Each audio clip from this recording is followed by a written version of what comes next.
Hi guys, welcome back on the new episode of our talk show From Passion to Legacy, where we reveal the stories about people who moved to Canada at some point of time. They had passion, dream, idea, business or creative idea, and they still brought those ideas to life despite the challenges that immigration always imposes on them. Little note, the sponsor of our talk show is Urban Eats MTL, so if you're a foodie, go check out their website. You might find something interesting there. And I would like to introduce the guest to you, Genti Bejko. He is film, theater, director, Albanian director. I did have a pleasure actually to talk to him on a different talk show, but today it's going to be a different topic that we're going to discuss. Let me look younger. So, well, thank you. Thank you. Pleasure to see you again. And it will be actually interesting to have a conversation now from a different angle, right? From asking questions from an immigrant to an immigrant. And let's reveal that journey. Let's go a little bit back maybe in the past. When, how, at what age? So I know that it was you were a grown-up person, yes, because it's a different journey. My first gray hair started to grow in Albania, and then I decided to move. I was 35 on the time, and I was having like a very good career, successful one, like for many years. Mostly in the television, not just as a director, but also producing, hosting, comedy shows. And then it came to a certain point that I was getting very tired of everything. In your own country. Yeah. That's an interesting I was feeling story. like okay. There was nothing more to give, you know, like nothing special to do. You felt like you reached your ceiling. In a certain way, it's not really that I reached the top, but it was more like exhaustion. And there was also things in Albania were continuing to be the same, you know, changing governments, different colors, same conversation. Yeah, same faces. Same faces, yeah. Most of them like the descendants of the communist times, the communist period. And you could see that for real art and culture was like not really something really going on, was more about politics. Oh, we are financing a lot of projects, but the budget was the same. So I was getting this, and actually before I left, I won the right to do 2 projects, one in a movie and one for a theater play. And on the time I saw that, when I saw like the amounts that they approved, because there it works like differently. There is the government firstly financing, like the Ministry of Culture financing.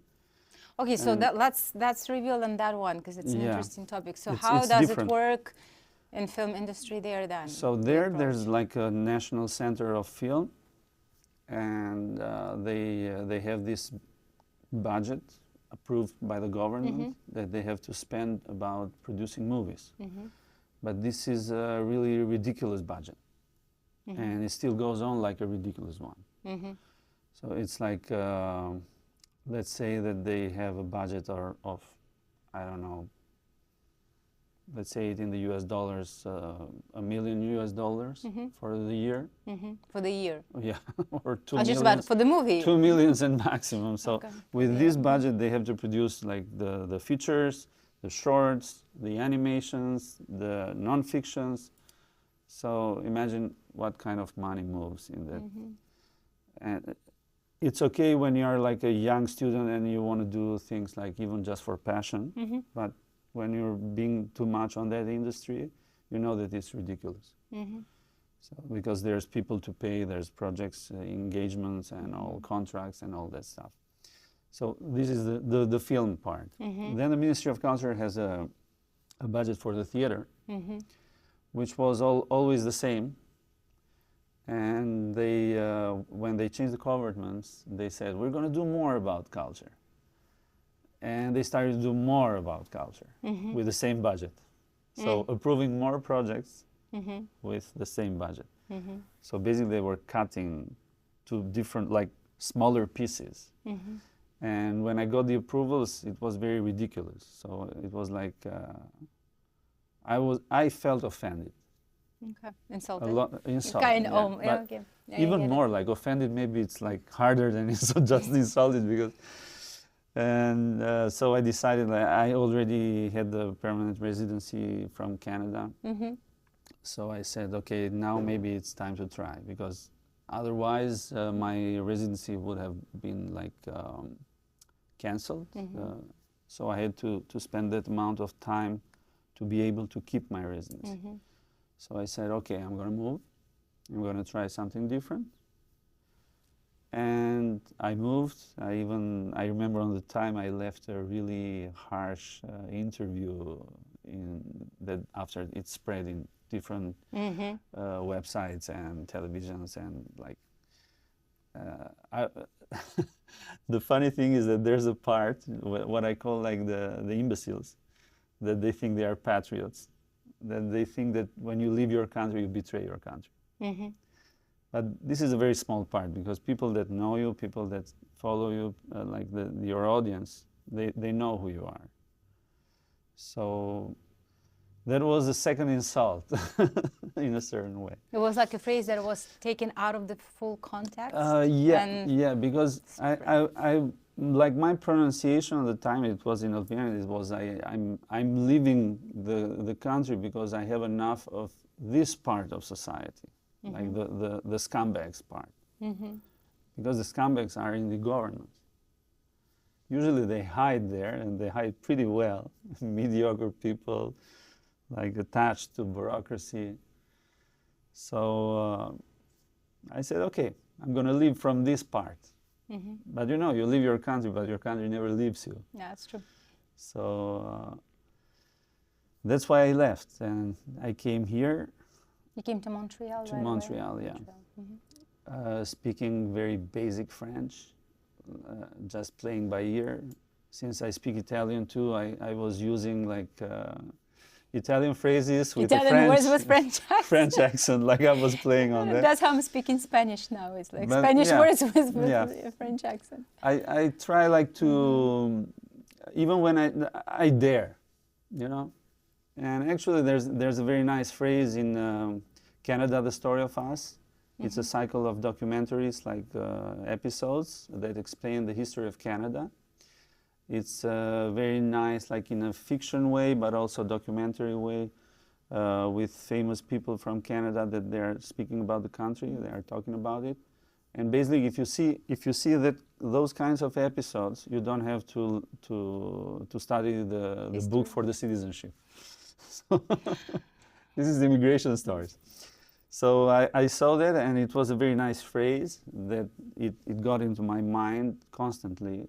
That was like, Canada is the country of the people who dare. And I said, okay, I'm one of those guys. I'm daring. So I came without nothing, almost. I have a few friends here, and I met those friends who helped me a lot, which I'm very thankful. One of those was a friend of my father. He welcomed me to his house, Hamid Leskay. He's a very, very nice man. And I stayed for a while at his house. After, there was two other friends of mine, Ricard and Nehat, that helped me also to introduce me to many different aspects in the Canadian life. And then when you were moving, did you have the family? So what were your, at which stage of the life you were Well, when I then? firstly came to Canada, it was 2005, and my brother used to live here. Now he lives in Barcelona. Nice place For also. the moment. Warm. So by the time he was here, so it was him that, in a certain way, like took me to Canada, introduced me to Canada in general, and Quebec also. And then it's like that, you know.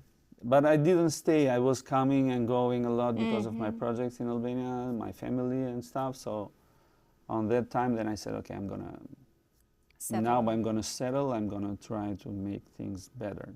like, and to understand. How did the integration go? Because and it's ironically, so you moved at the age of 35. I moved to Canada at the age of 36. So that's when you're like you already are grown up, fully grown up. You live behind a lot of things, friends, lifestyle, a certain attachment to places or the country. It's different than when you move when you're younger. So how did the integration go for you? Was it smooth? Was it not smooth? Challenges? Not so smooth. Okay. I would lie if I would say that it was smooth. Especially here, nothing is smooth. It's that smoothness. It's on the surface. I know what you're talking about. But yeah, of course. Everybody that has immigrated, especially in my age, knows that there's more difficulties, a lot of more challenges. And I saw that my first, let's say, my first crash was when they say that Canada is welcoming like highly educated people and blah blah blah, all that political stuff. But when you try to get a job here, they were saying they will ask you, what about the Canadian experience? Canadian experience, like how can a newcomer have Canadian experience? I never got it. It's such a joke. It's one of those dark, humorous jokes. I know. Oh, you don't have Canadian experience. It's like, what does it mean? So it was very difficult to introduce myself to. Then another, let's say, a slap in the face was when I was trying to get an apartment. It was pretty close here to Sherbrooke, and I called this. So firstly, it was a friend of mine that called the owner, and asked about the apartment. He says, "Oh yeah, okay, you can come at 3 o'clock, visit the apartment."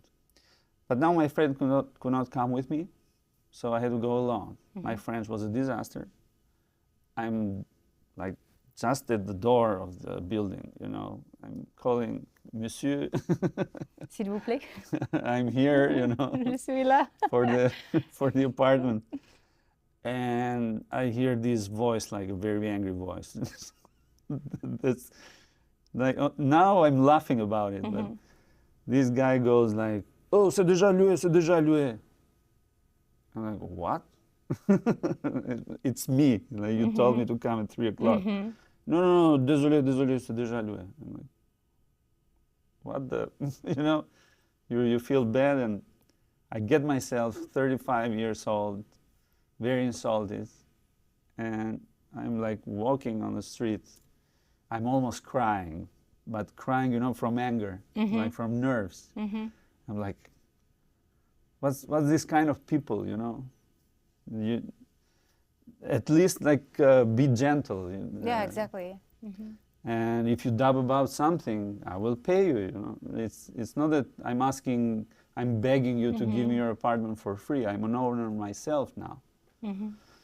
So I understand rules and policies, and there was one of those crashes that I really felt like, what am I doing here? When you started I never let questioning people the decision. treat me that kind of way. So that was another crash of culture. Then I started to work in the airport, and I was doing security. So I had another crash of cultural stuff. Sometimes we think about we think about racism, but we never talk really about it. We're hypocrites on that. There I saw that racism, I was coming from a country that has a homogeneous population. So most of the European countries, there's only Albanians. So basically you don't have other minorities. Even if they are very small and for many years. So it's, but you see that racism was not just in between two parts. I saw where I was working, I saw racism in very colorful ways, in between different nations. like small people doing small talks, getting about small details. And being biased? yeah. So there I understood that there's a certain hypocrisy among people. Mm-hmm. We try to avoid it, but apparently it's not avoidable. Well, it's part of the human nature somehow. It's somewhat, part of the human nature, right? so you have to accept it, you know, yeah. as long as there's a limit to that. And then I started to get into my profession. I was, as I told you in the previous podcast, I was not really into going into my field again. But it was a friend of mine that pushed me. you. Yeah. But so another question, which is actually leading back to your profession, because I looked eventually at your bio. Yeah, of course. You had what you were leaving behind in Albania was a huge amount of films and plays that you either directed or produced, or you were in those plays or films as an actor. So you had a very well established career, like at this point, and then you were going to Canada. When you now I understand also the reasoning behind going to Canada, which was linked to certain fatigue that you got in your own country, right, in that industry. So it was like, I guess, a calling to try something fresh, something new to dare. When you were moving, did you realize that you were going technically backwards to the beginning and starting from scratch? So you knew that? You didn't have that pinky glasses, you were conscious of that? Yeah. And then when you were moving, did you have already, okay, that's what I'm going to do, that's how I'm going to regain it? Or it was, okay, I'm going to get there and I'll figure it out? What was the I approach? was like very conscious on starting from scratch, like not from zero, from scratch. An interesting, but it's an interesting angle, right? Because very often we would... Scratch is below zero. Yeah, but we would put equal to starting from zero and starting from scratch. And we usually use this as a synonyms, but it's okay. Starting from like scratch, it's even lower. It's even lower than zero. Yeah, I was like, I'm gonna go. I'm gonna start from nothing, not even zero, but even below the zero. I'm gonna start from nothing. I'm gonna have this challenge with my life. Scary. It was scary. Maybe I was insane all the time. I don't know. Scary. No. No, but the reason also because when I was moving sometimes from a higher scary, job position at my back then corporate work, and I was downgrading. So I was downgrading like one level. You went from that level to that level. It's scary. You know, it's something that the worst war that you have in general is with yourself. It's with nobody. And as long as you don't understand it, you're going to suffer a lot from that. So I was in war with myself. And maybe it was not wise, but for the time it was my decision, you know, so I had to suffer the consequences of that. But I wanted to start like to feel alive again, you know. It's not just be that star of the village. We have this expression, you know. Yeah. It's better to be the first of the village or the last of the city. And I was not living in a village, but no, I was living in the capital. So I had everything that I wanted. But sometimes you miss certain things, that you miss that challenge, that thing that because then it can give you a new and start off. After the situation about the renting thing that I told you, I was like, I told my wife, I'm coming back. So your wife stayed in Albania? Yeah, because the family was there, so I had to move before, like to prepare all the thing and then bring them here. So it would be easier. And I called my wife. I told her like, I'm coming back, you know. And she goes, well, you started this one, so you have to take it to the end. And I was like, okay. So you knew that you would start from scratch. Yeah. And were you coming with the plan ready in your pocket? Well, actually, that's a funny thing, because I had a lot of plans, but most of them, you know, plans, they never work. No, you need to have A, B, C, D, yeah, and you might use the whatever X, Y, Z. It was not really going in what I had planned. Actually, it was going worse. But you know, there's it's what I told you. It's about challenging yourself, putting yourself in a. You think you have everything, but you never have everything. You have certain things that fulfill you for certain moments of life, but then you need other challenges. Otherwise, it's you never reach the top. You know. You did go. Like when you come to Canada, I guess with the other professions, like if you were a doctor, then you need to go and restudy again, I don't know how many, like 4 or 5 years. That's why I think a lot of doctors, they end up not pursuing that because... Yeah, you can imagine how many doctors you meet, like drivers or in different positions in life, or even in positions that have nothing to do with... life-saving risk or whatever. So when it comes to film, television, directing, like when it comes to your profession, is it the same thing? Like, or you somehow have your credits and your like transferred from one country to another? How does it work? Like in the years before moving, like settling to Canada, I applied to the Ministry of Immigration and Integration of Quebec on the time, so to make the equivalency of my degree. And what is usually considered a master in Europe, for example, here they consider it as a bachelor. Which is lower. Lower. They always lower one level or two, like 1 year or two of studies. And probably it was my first, because the agent that I took it to the ministry, it was the first, let's say, arts degree in directing. So they had not really a good knowledge about it. But they said we're gonna see what we can do with this kind of degree. So after a month or so, they sent me the evaluation. It was a bachelor for metteur en scène et réalisateur. And the branch was réalisation. So basically, they recognize the theater and the filming part. And but that was the problem then, because I used to apply to jobs with my bachelor. The one that you already received, that the equivalent. I applied to different sectors, like in a few televisions here and broadcasting, since I had worked there. But they, when you apply, you have to apply to your position, because they cannot put you in a lower one. Okay. There's a certain thing in the working code here. Like if you apply to a job, they cannot hire if you are overqualified.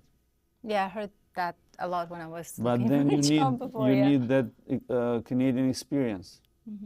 So these two things, they put you in a tight spot, because the media or the company that you're applying to, they're not going to hire you because you're overqualified.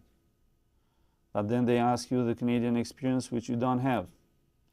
So this is how they direct most of the intellectual part of immigration to the jobs that are very, let's say, not within the area of initial, I guess, profession of the person. So they put you low. I mean, like if you have studied for medicine and you have to do pizza delivery, I respect all the kind of jobs in the world, but I mean the levels. Can you see like a doctor delivering pizzas? No, but I had a... this is what really happens. Yeah, I had a lady, she was a neurologist in Russia, and then here she couldn't work, like she didn't have eventually time plus money, etc., to pursue and finish. Doctors are the same. Yeah, it's a similar. And when they do the studies, they do them in Latin language. So it's basically they have their own language when they talk with each other. Yeah. So as much information as I have about doctors. But in different professions, it's the same. Like, yeah, it looks like it's the same let's say that you need me to operate this camera. It's a Panasonic. No? It's the same Panasonic that is sold in Europe too. I mean, do I need a Canadian experience to operate that camera if I already know how to operate a camera? Or if you put me in a directing, because we, for example, in television directing, directors most of the time they sit themselves on the console. So it's like a piano for us. That's the director's piano is the console. Let's say here maybe they have a secretary for the console that takes the directions from the director, and the director or the producer stays like on the top of the secretary. Me personally, I like to sit there, like to operate it myself. So does that console changes from the console that I used to use there? Yeah. No, maybe your console here is even older than the ones that I operated, because I worked in the time that was booming on the television and the media. And we had the latest equipments. They were bought directly from this how do you call it? Panair? The big exhibitions that they sell the latest products. They were bought in London. I remember the latest television that I worked. They were bought like in the most expensive console directing was bought in London at the time. So I don't think that they had the same here. Maybe they were even older. But in my position, I started like working in the television when we were still doing like the Moviola. It was called the editing toy. Moviola was like you had to put the tapes and you had to manipulate old times, yeah. So, and I left Albania. We were like after we were editing with Adobe Premiere or Final Cut or whatever was on the time in the market. So now you're telling me about a Canadian experience. I mean, like, what's the difference between my Albanian experience in the television and the Canadian experience here? But actually, question. So, talking about the difference, you, as someone who has an experience on both sides in directing, producing, theater, like all that industry, what are the main differences, if there are, in the approach or within the film industry, film theater industry itself, between Albania, for example, and Canada? Like, do you see those differences, or it's technically everything is the same? Oh no, not everything is the same. Like, I mean, in a certain way, when I was working there, I was basically working in the jungle when it comes to discipline. In Albania? Yeah. And we were having most of the time like missing men, like you have a lack of men, not in the masculinity thing, but like people. People. So we were missing people, and sometimes one person was doing 3 different jobs on a set. Here you have like for one job 3 people. So basically here the jungle is softer. In theater, it's a different thing than I've done always professional theater, and when you do professional theater, you rehearse every day. You have like that pause in, let's say, the dinner pause, and then you restart rehearsing. So basically, when you don't rehearse like 2 times or 3 times per week. Oh, really? You rehearse every day. Oh yeah, it's every day for a month or a month and a half. Depends by the, like how big is the show, like the difficulties. It sounds like a full-time job. Oh yeah, it's a full-time job. It's a full-time job. Is it a paid job? Because I know that theaters usually it's not really paid, like a high-paid gig. Now it has changed a bit. Like people are getting paid a little, like more than when I was in my time, but it's still like with the inflation of the money and everything, like it goes so and so there and there. But it's a job that some people do it full time, but those who do it full time, they don't do that just theater. They also do dubbings, voice dubbings, other jobs like commercials and stuff, of course. Like when we talk about the comedians, the directors also, they have to do something else, because it doesn't pay you, and you cannot produce theater like every month. Sorry, it's like you cannot. You can do, let's say, 2-3 shows per year if you're lucky, but you cannot do, like, it's not a living job, theater. Yeah. Theater is more about passion. Yeah, but still, like, it's intense. But like still, every it's day, like when you do it professionally, you do it every professionally. day rehearsal. I Here is have nothing different? against the non-professional part, like the amateur part, because theater is also therapy. But it's the live audience. It's a different thing. Like, I love theater. Even now, if you put me, if you ask me, like, you want to play, I'm like, yes, let's go. I want to do theater. It's like a gym, especially when it comes to the acting and directing part. It's a gym. Is it different also, like, from the producing and directing part?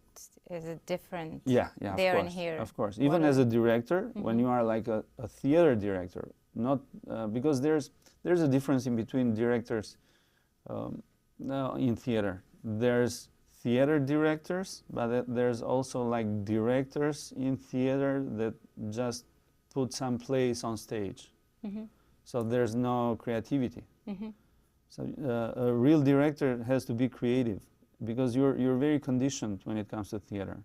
It's not like in a movie. You change the street, you change the house, and you have to put all in one place. So there it comes, your ability as a director to be creative. Certain people, they cut it short. They say, I'm going to direct a play. They just see some things from YouTube or what previous directors have done, and they just put it on stage. These are not like real directors. They are just putters on stagers. Okay, not professional. Let's put it this way, not professionals. That's the difference. That's the part of the theater thing. In the movies, so question, but then to organize, let's say, to put together a play directed, just like, again, in Albania versus Canada, for example, any differences? Here I've seen that even here, the theater, like maybe the professional theaters pays, but I haven't ever applied to a theater here until now, a professional theater, because I don't see myself like following those kinds of politics that they follow for the moment. Like I think that there's more dramas, real dramas in the real life to tell people. I don't see that. I see most of the time superficial projects. Okay. Like, which I'm not saying all of them. There's good players, good actors here, good directors, of course. But when it comes, like, if you know, when you study and you have that experience and you see a lot, it's not easy to be to like things. I'm very critical in general. My nature is like that. Like I'm a little critical when I see something. If I see it with my professional eye, if I just want to enjoy it, I know it's a comedy. I know it's done from people. Like, I respect all the works. I would never say that, oh, it's nothing, I don't like it. No, because people have worked on that thing, you know. Even if it's not good, it's something that they spend energy. Put the heart and their soul behind it. So you have to respect that.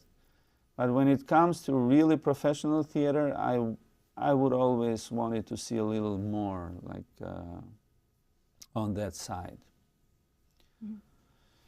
And any differences in film and TV, Albania versus in film, Canada? you see a lot of more professionalism here. Here. Yeah, of course. It's it's more professional. People are respected for what they do. And is it because Albania is more centered, focused around theater, or it's just... Albania, in the time that I left, was more focused on the television. Television. This is why I was working on the television, because there was the money. Like, the real money to make a good living was in the television on the time. Now it's in social medias. Right. You're right. Shifted, like the focus is shifting. But, yeah, but before it was like that. Before it was television was the mainstream, you know. It was like the television that killed the radio. Now the social medias are killing the television and the radio, and You're right. I don't know what's gonna kill the social media. Yeah, well, I guess we'll I'm discover very that in curious 20 about it. years or something like that. It's coming. And But when you moved, so then when you, let's go back a little bit, so you settled, and do you think that you got back? So what are your projects right now in Canada that you're focusing on? Because I also know that you did about quite a lot of acting jobs. yeah, when I came here, as I told you, like there was, I went to this play of Paolo Di Paola, the Donald's Affair, and the assistant director, Franco Montesano, and one of my partners in the play, Alessandra Valassis, they were the two references that I got into the ACTRA, like with my documents from my previous experiences abroad. I got straight to the ACTRA as a full member. Okay, so your credits from your previous work, they kind of were applied here, which is very cool. The same that happened with the UDA recently. When I applied to the UDA, it happened like they recognized most of my credits. And these two were the people that gave me the references. After they worked with me, they saw me, and I'm very grateful to them, because they also pushed me a little bit, like, oh, you know, you have this kind of acting, you have this kind of professionalism, why don't you try this, why don't you try that, you know. Alexandra then connected me with the agent that I had on the time, Shimon Aviel, and he also pushed me a lot. In the beginning he was like, oh, you're too old. Oh, really? What do you think who's gonna take you here? No. It was who said Shimon? that? Shimon. So the agent? Yeah, my agent on the time, yeah. No, but he was straightforward. I loved him for this for this particularity. Like, he was, listen to me, Genti, this is gonna work like this. This is but he was like a very good support after, because after, like, he saw my works, my previous works, and he said, okay, yeah, I'm gonna represent you. So he started to put me into auditions. And actually, a day before going to set on my first part in a movie here, in The Mother of Darren Aronofsky, a day before I got the ACTRA membership. So it was in August 2016. And basically I was like, I had two things at once. And I started, of course, auditioning, and I did a few theater plays on the time also, because after the first one, then I auditioned to other ones. And Suzanne Corbett was one of my directors on the time. We did a play, it was like part of 3 plays, organized by the D Square production of Dale Hayes. And then I played in a play of Dale Hayes, and they helped me a lot, you know. So it sounds like it's almost like, it's about, you know, you meet people, and you meet very kind people, and people that trust you, they see how you work, and they say, okay, I'm gonna reference this person, you know, this guy or this girl. They're gonna help you. But it almost feels like your career took a different path. And the funny thing that I forgot to tell you was that in every audition that I was going, I was not representing myself, my previous works. So it was the clean, fresh it was page. like a clean sheet. Clean sheet. Because I wanted to start from scratch. So by the time that you would see my resume on the time from Albania, you would say, oh, this guy, maybe it's scary for me, you know, especially if you're a young director. You're scary for him, you know. They're going to say, oh, this guy has too much on his back, you know. He's going to start playing the professor. Yeah, overqualified. But he's going to start playing the professor to me, you know, which I never do when I work as an actor or... You're able to switch off, okay. Like, oh yeah, of course. I'm not of course, because I know if it's your job, it's your job. If you ask for my help, I'm going to help you, of course, you know, but I'm not interfering in your I'm gonna suggest you if you ask about my suggestion. It's about like dividing things, you know. You have to be very cut on certain things. When you're directing, you're directing. When you're acting, you're acting, you know. When you're producing, you're producing. And the producer is the most hateful person of everyone on the set. Do you? He's the guy who has the money, who manages the money. Yeah, exactly. It's not really helping much. Yeah. So it feels like you moved away from focusing, because your education is in directing, right? Like you're 80% of what you were doing before. But here I've done mostly acting, not so here, yeah, just acting, you went completely on a different side, I from love being them both. behind the camera to being in front of the camera, kind of. Do you, first of all, like looking back, do you feel like, oh, like I was initially planning to go a different path and then that's where I landed, or? I never separated acting from directing. Even in Albania, I acted a lot. You know, there was a time I was, for 7 years, like I was, every weekend we were on a weekly show. I told you, like a comedy show. So we were on stage all the time. And beside that, there was these movies or theater plays that we were producing or acting. So I've been always in front of the camera. Sometimes it's comfortable, sometimes it's not. Depends. Okay, how come? Well, but the problem is that you have 1,000 eyes in your head. So it's like, let's say that she's smiling, for example. You know, you watch the camera, but you also watch the camera person. So you have the side vision. Also. So you're watching the camera, but if you see like something in the camera, like now I'm seeing the smile and I'm smiling, you know. But what if she would go, you know? Your process is done, you know. Okay. So you have to regain it. You have to put it off your mind. You have to be.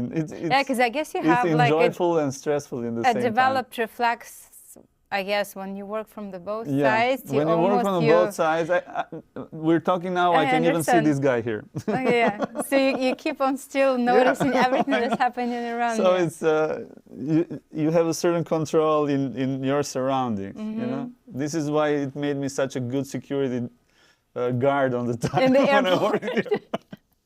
So I was like one time my boss was caught me like drawing. You know, I paint also. So 12 hours of a shift. I have a lot of. I had this sketchbook, and the guy goes like, "How can you watch?" And I'm like, "Yeah, I'm watching. Did you see me?" "Yeah, I saw you entering since that door there." It's the instincts that train you. Well, but do you have plans to go back? Did you have the opportunity, or did you look for the opportunity to go back to directing or producing when you moved to Canada, or when you came you said, okay, like for now I'm going to just focus one thing at a time. I'm going to focus on acting. What was the thinking behind the first thing was to settle the family.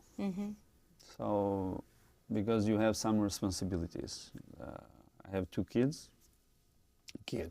Now they're grown-ups. But back then, yeah. On the time there were kids, and you have to put them like in schools.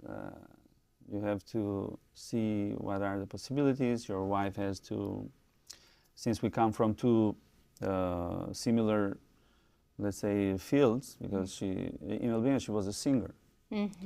So she holds a financial degree, like a financial master, and she put it to work when we came here.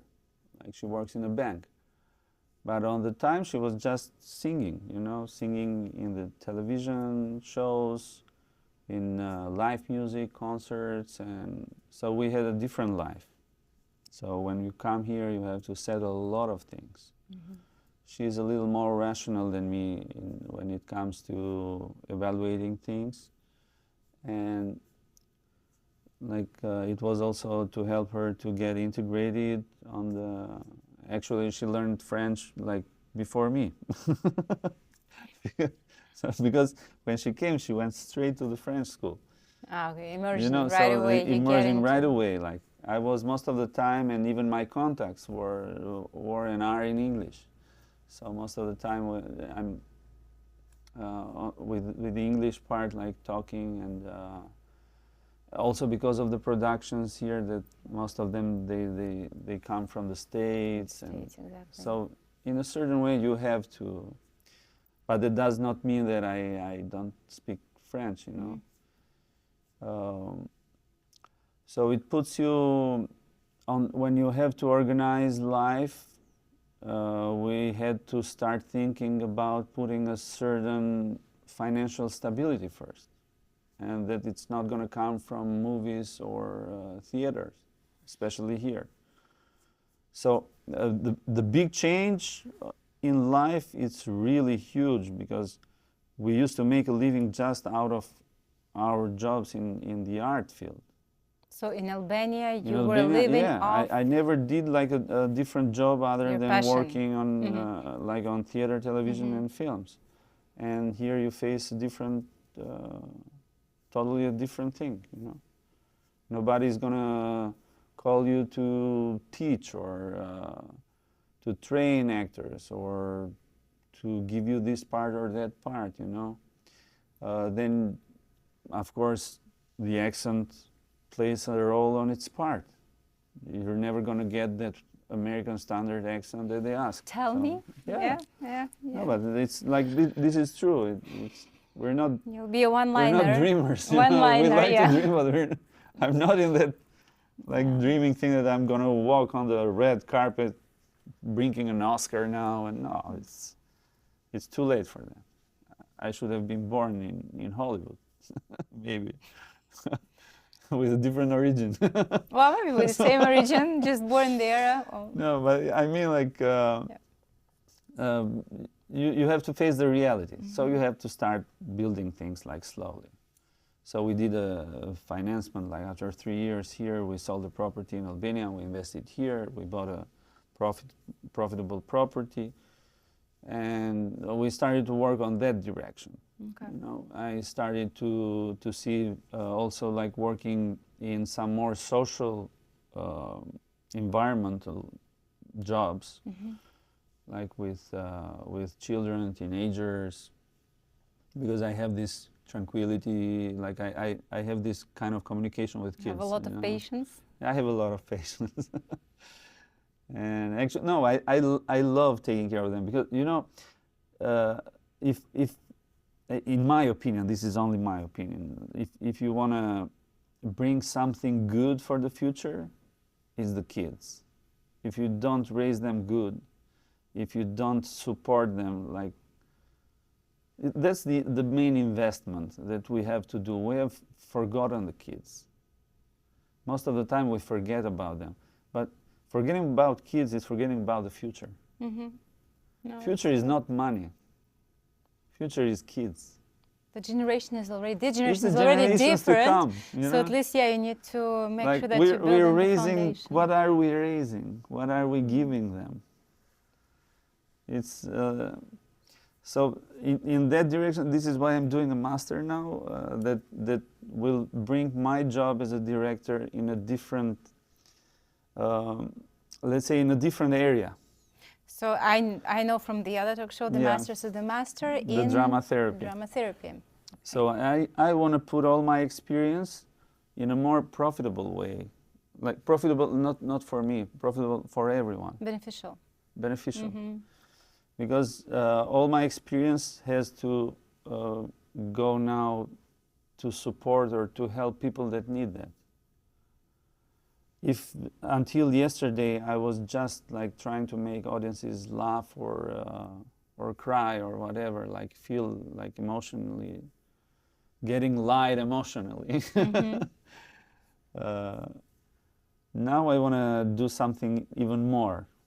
I feel that maybe it comes with the age. I don't know. Like maybe like you're maturity. redefining your purpose also to a certain extent. And actually, I like it. And now I'm discovering that I have done it before, without knowing it. I used to build those shows that I told you, like taking new actors, like known actors, bringing them together, working with them, and giving the chance to people. And after they were finishing a Mm. show, they would go like to audition for TV shows or movies or whatever, like to get in the field. So you used to do that before in Albania? I used to do that before in Albania. So now, if I do it even for people that need it even more than just to be famous, let's say. Because what's the purpose of an actor? To be famous. Let's face it. You know, it is to be famous. It is. No, but it's the way. But it's the way to like it's a road to nowhere, right? Because then your dreams gonna crash very quick because only like 5% become that famous. I read somewhere was like a quote or a discussion that if your goal as an actor, you want to become an actor because you want to be famous, like you're gonna hit the wall very quick. Right, if you want to become an actor because you want to express the emotions, you want to be different. So let's say the final point of an actor is to be famous, because everybody can act in the shower. Everybody can sing in the shower, you know. So everybody can tell jokes in the table. That doesn't make them actors. Mm-hmm. You have a lot of people that are very funny in the table. They tell you jokes and they make you laugh and stuff. You put them in front of a camera or on stage, they're going to freeze. Because they're not actors. They're just funny people, you know? Like nice people, funny people. But an actor is a different thing. An actor, maybe it's not even funny in the real life. I'm not funny in my life. Oh, you did stand-up comedy? Yeah, but I'm not funny. Like if you ask me to tell you a joke in the table, I'm going to tell you the joke, and then after you would say, oh, that's the joke, you know. What is the moment to laugh? Yeah, where is the moment? So it depends, but it's different when you get into stage, when you get into the character, it's totally a different thing. But anyway, we were talking about immigration. So for you, the theater, the master in theater therapy, it's like a pretty fun. I'm creating this thing, and I have a few projects. For the moment, I'm working on. I wrote a comedy. So I told you before that I was working on 2 scripts. Yeah. Yeah, I did a 3rd one because somebody asked it, and I actually wrote it and I finished it. You know. It's a comedy. It's a comedy. It's for Albania, actually. Now they are trying to get like the entire financing. They already have a part, but they need a little more. And 2 days ago, I woke up with this idea, which I'm gonna post it pretty soon if it works for the Albanians. Oh, for Albanians! When are you gonna do something for Canada? I would look for the casting calls for your comedy. You know, let me tell you something. If I do something for Canada, many people are going to be very sad or angry.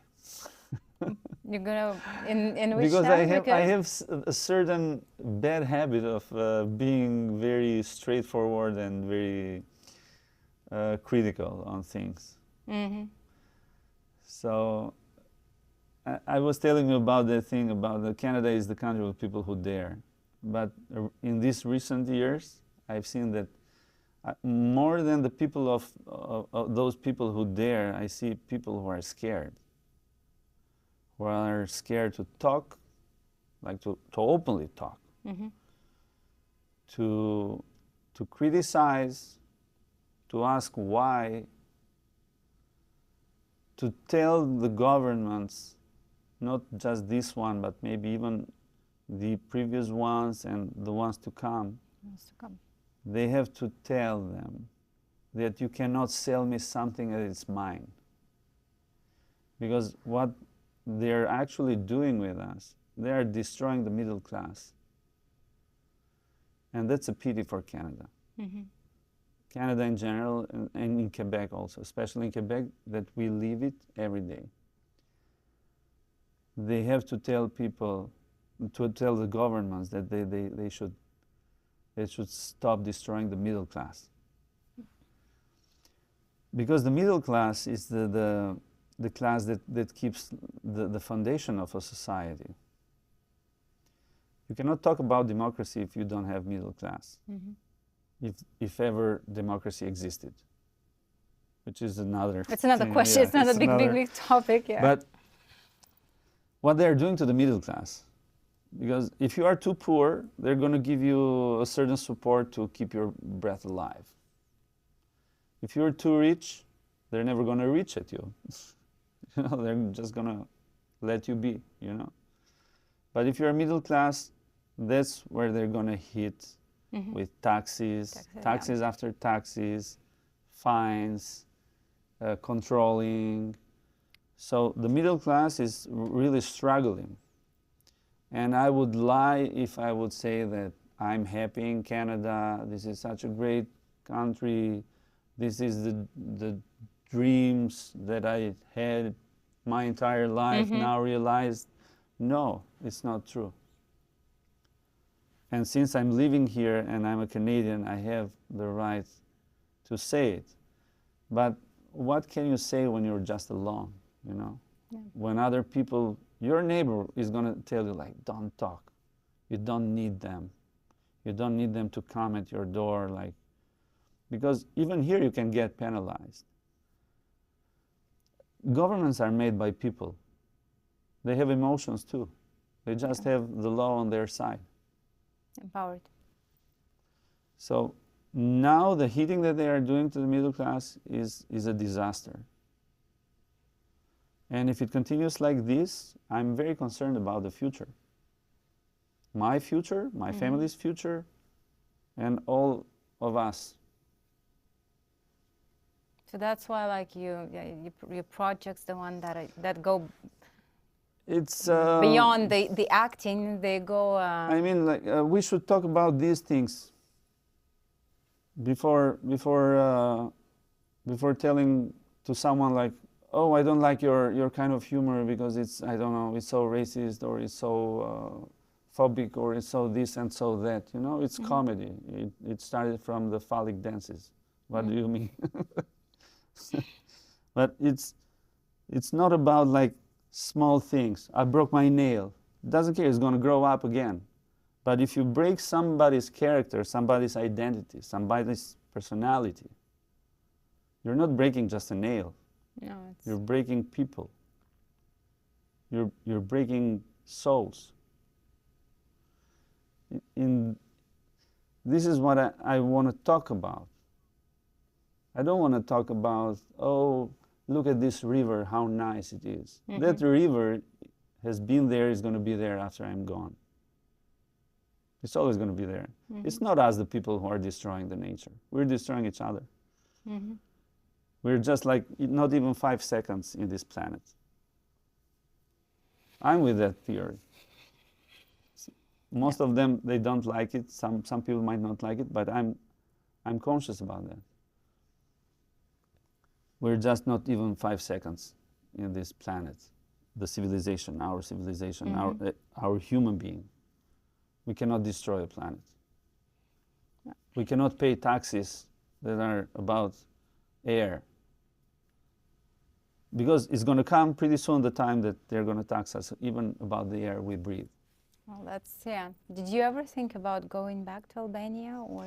I think most of that, really? Most of the time, because it's, I would lie if I would say, like, I don't want to go there. No. I see myself, like, I go every year, you know. I have family, friends there too. You have projects there as well? I have projects. On, right? So it's not that I don't want to go. Like, going to live there, for the moment, no.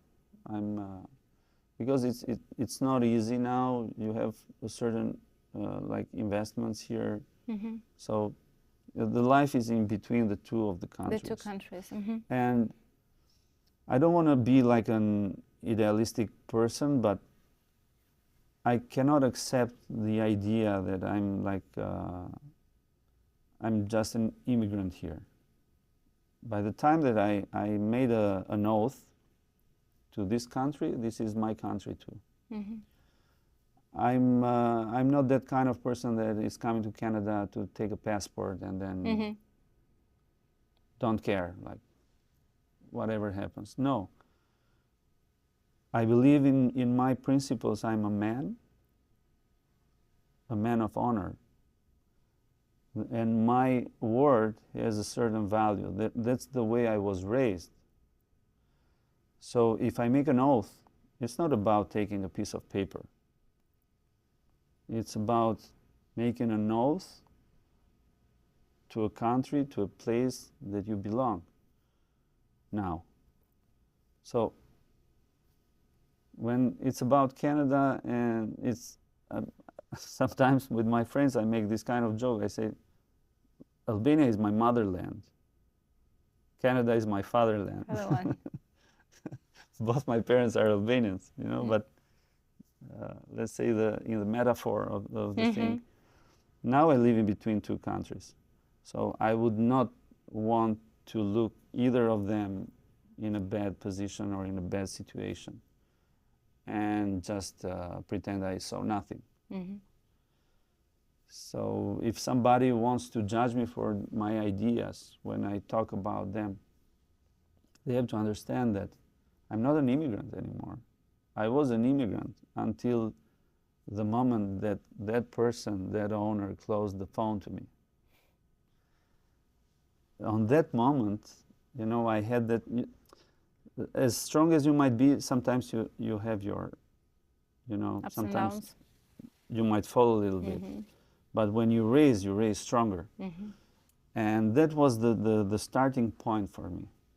Because I was walking on the street, hang up the phone with my wife, and I was, okay, so they think I'm an immigrant? No. I have my rights to be here. I chose to be here. Nobody can treat me as a newcomer. And by that moment, the change of my life started to happen. Gradually, of course, it didn't start like the next morning, oh, it's changing, no. It took me years. But since that moment that I said, okay, now I'm gonna go forward. I'm not gonna be like that scared guy that, oh, who's gonna help me now? How does these things work here? No. I said, no, I'm gonna push it. I'm gonna make my place. It's like, you know, when they invaded the Americas in general, you know, that movie, what's that movie with Tom Cruise, I think? That they go from Ireland and they go in the States of nowadays, and they start like, this land is mine, you know, like put in sticks and they start fighting and stuff. So in a certain way, it's in that direction. I thought, okay, now my place is here, so I'm gonna impose myself, not by force, not by violence, not by being arrogant, but by showing who I really am. Who I am, just about my values. If I have any values, which I think I have, beg your pardon for my non-modesty, but that's when I started like to change and to understand. And that's when I started to see that even here, like when you see a law or when somebody tells you something, that doesn't mean that you should not ask why. If you don't understand something, I tell it to my kids too, if you don't understand something, feel free to ask. Challenge ask the status quo. Why? Challenge it. Yeah. What? How? Ask. Even the basis of the directing are the 5 questions. You use those 5 questions, you have solved like the platform, what you want to build. In that direction, you have to ask. People have forgot to ask. People stay in line, sometimes in the wrong line, because they don't ask. You know? Yeah, the real we've become reality. Like a self-policing country here. So what's next for you? Living in 2 countries, not any plans for directing, producing here, anything, like just what's in the plan, what's new for you? It's not like I'm trying to prepare, because there's certain things that sometimes when I see projects, you know, to apply for a project and to realize the idea that you have, you have to face some challenges. For the moment, I don't really believe that people read what you write. They read what they read on their mind. They misunderstand you sometimes. And it's becoming really soft on this part. They have to pay attention to great ideas. It doesn't matter who brings the ideas. To better ideas. Not just the... Let's say when you make a painting, if you use aquarelle, the water paints, you can erase it very easily. It's not something that stays. But if you carve it on stone, if you use oil paintings, you know, like strong paintings, permanent ones, they will resist time. We pass through different times. If we pass through different times, not all the things are gonna resist time. It's like Shakespeare. I take Shakespeare most of the time. When you see most of the biggest, even modern works that you see in the movies industry or TV, you see that most of them, they are always based on Shakespeare, on the dramaturgy of Shakespeare. You know, the way he treats the conflicts, because he's even he himself was not just an invention from his part. There's a big indication from the mythology issues and stuff, you know, the conflicts and the dramatic part of. So this is why he resisted time, because he's carved on stone. His works are carved on stone. We can discuss all the time, like it was one person or it was many persons writing under one name, who cares? What we have now is his works that resisted times, and that even in the modern world that we live now, we still use his structures. Like if you read Shakespeare, and then you can read all the kind of movies. Most of the time I watch a movie, for example, I know, if I know the ending, and it happens to be the ending that I already thought about it, it's not a nice movie, it's not a good movie for me. Like, it might be like really great realized, but you know what I mean? So if it doesn't surprise me... I understand what you're talking about. Not that I don't like it. I like movies even when I know the final, but the idea is like when... The ending was too obvious. It was too on the surface. And even in life, we work like in the Shakespearean plays. They were based on something. You know? So even in life, we work like that. About my projects, I haven't applied yet. I'm preparing, because one of the most difficult parts that I find here is also the bureaucracy on papers. A lot of papers, a lot of bureaucracy. If you have a company, you can apply for this amount, but if you're an individual, you have to apply for this amount, and you know, you have to have this and you have to have that. Bring me that paper like here, bring me that. They have started, you know, it's the worst thing that you can do.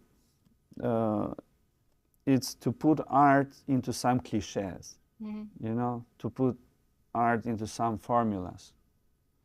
I understand when it's a young artist, has no experience, and you need some proofs.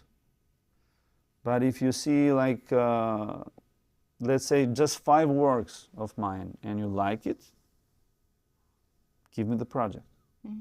If you don't like them, don't give me the project. That's easy. But if you like the things that I've done before, you know that I'm not going to fail this one. So why do you ask me about things that don't really matter? Why do you have to fill my head with stupidity and nonsense papers? Paper after paper. Same repetition.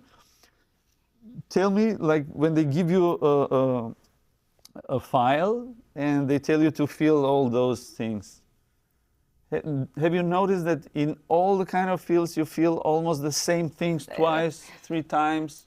sometimes 4 times. Why? Reduce them to one simple paper. Why do we have to complicate everything? Just because somebody did it once and we have to be better than him, we have to add 3 other papers, and that continues. And now we have 30 papers. Maybe our kids will have to, I don't know, fill 50 pages. Maybe none, maybe, yeah. But so it's a bit of a long bureaucracy, process. too much bureaucracy. But so it's gonna come. And one another point of time thing to life. is that it's not easy. Like when it comes to directing, it's not easy to get people together here. What I feel in Canada is that time goes faster. Maybe it's the distances, maybe, but you see that you have no time to do many things during the day. You have to do 1 or 2, you know, you have to move fast, then the time passes in the traffic because the distances are longer. So time is something that passes very, very fast here. What I noticed when I compare the time, I could do 5 things there just by walking. Here you have to, if you do 3 things per day, it's good, but you're spending a lot of time in moving, which is comprehensible. But to get people together, since it's a collective art, it's not like it's ensemble. Yeah. Like you have. cannot do it on your own. Yeah. It's not like painting. When I paint, I'm all alone by myself. But when I need to direct or to produce or even to act, I need people. I cannot do things alone. And to put all these people, we have a lot of friends here. But to put them all together in one place at the same time, it's not possible. And I've faced it like now, I've been staying a little quiet because I faced it that it's very difficult to put like at least, I don't know, 4 people, 5 people to start realizing project. It's very difficult to put them together. Not because they don't want. It's just they the want, life, but yeah. it's The life, you know, dictates they have to make a living. They have, like somebody might have kids, somebody has 2 jobs, somebody is struggling with some other things, you know. So it's very difficult to put people together. And the story of Canada of once was about like when people got together here, they did great things. Look at Cirque du Soleil. Yep. It's one of the best examples to give. How a bunch of people got together and created what now the entire world sees it it's like. worldwide. So your So project is going to be something similar. Well, at some point of that time? would be like dreaming with eyes open. But let's, yeah, But, like I mean, nobody like, prevents let's from dreaming. start from something smaller, you know, but at least get together because it's very. A few years ago, I tried to get together some of my friends to read a play, and it was very difficult to put it together. Even just for the meeting, some day one is going to miss, another day is going to miss another one, so you cannot. You see, for example, even when people want to shoot short, they have to shoot it Saturday and Sunday, otherwise it's done. You know, difficult. and even that they have to cancel a lot of things, but because it's that feeling that they want to do it. And I don't want to do like rushed things. I want to do something that. It's not just going to be like for us to get in the basement and watch it and say, oh, it's very beautiful. Oh, look, oh, this moment. No, that's not a film. That's a family movie, like to watch it in your basement with your friends. And a lot of movies go like that. So on your side, it's something that you want to do something that to leave a stamp, for the future. you know, in that. And when I talk about the community, the Albanian community, it's not that it's in perfection. It's very imperfect on that, but we have very nice and good people integrated. And in my project that I'm planning to do, I want to bring it to the eyes of the world, that kind of, because I see like what Hollywood created, for example, it was they were playing with the Russian mafia, then they got tired of it. So they started with the Chinese mafia, and then they went to the Japanese mafia, and then they started with Haiti mafia, and for a certain time and until recently, they are taking care of the Albanian mafia. So it's not just mafia, you know. We have a lot of people. We have given other things, other topics. We've given people Mother to show. Teresa, or I don't know, John Belushi, or many other names like. So, but I'm not talking about the names that people already know. I want to show that part of the people, the real silent heroes, that nobody knows them, but they are here, they are around. Not just in Montreal, in the entire North America, as a beginning. And I intend to do it in a very particular way. Like, so I'm gonna just put in my passion, and I'm gonna connect this passion to this purpose. Okay. Well, fingers crossed, and like I have no doubts that the project will come to life. Was I too slow when talking? No. Like you, it's your passion. It's close to your heart. So I really wishing you all the best. I'm wishing the project to come to life and to see you in many more other movies, and maybe to be also on set with you at some point of time. That would be fun. Hopefully. So I know. Yeah. Thank you very much for your time. If they today. want that big, tough guy. We can be like the Russian guy and the Russian girl, with our accents. Typecasted, we can easily be those kind of type guys. They don't know that I'm very kind. I'm sure, more funny. But anyway. So, well, thanks a lot. Thank you for your time today. Thank you. Well, guys, I hope you enjoyed the conversation, and looking forward to seeing you at another episode of the talk show From Passion to Legacy.